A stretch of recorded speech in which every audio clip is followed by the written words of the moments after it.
قول لي يا صاحبي، قول يا ابو خاله، ليه المصري اتغير حاله؟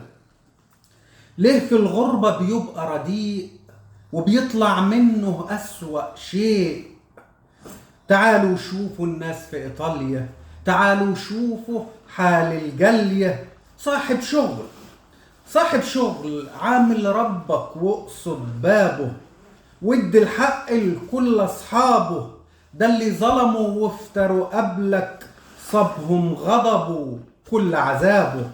وانت يا عامل حسن شغلك، حسن سيرك، بص لنفسك مش على غيرك، واوعى تأثر مرة في عملك، خاف من ربك وارضي ضميرك.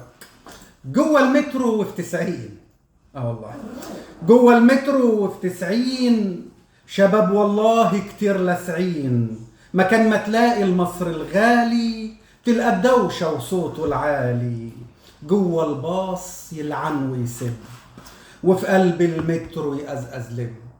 جوه الباص يلعن ويسب، وفي قلب المترو يقزقز لب. وفي كل جنينة شباب قاعدين لشرب البانجو والهيروين. شباب بيلف عليك ويحور، شباب يتعصب وبيتهور. اهدى يا مصري وما تتغرش، واوعى يا صاحبي تكون متحرش.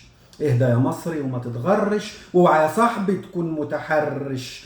يلا نودع مر ماضينا، يلا نطلع احلى ما فينا.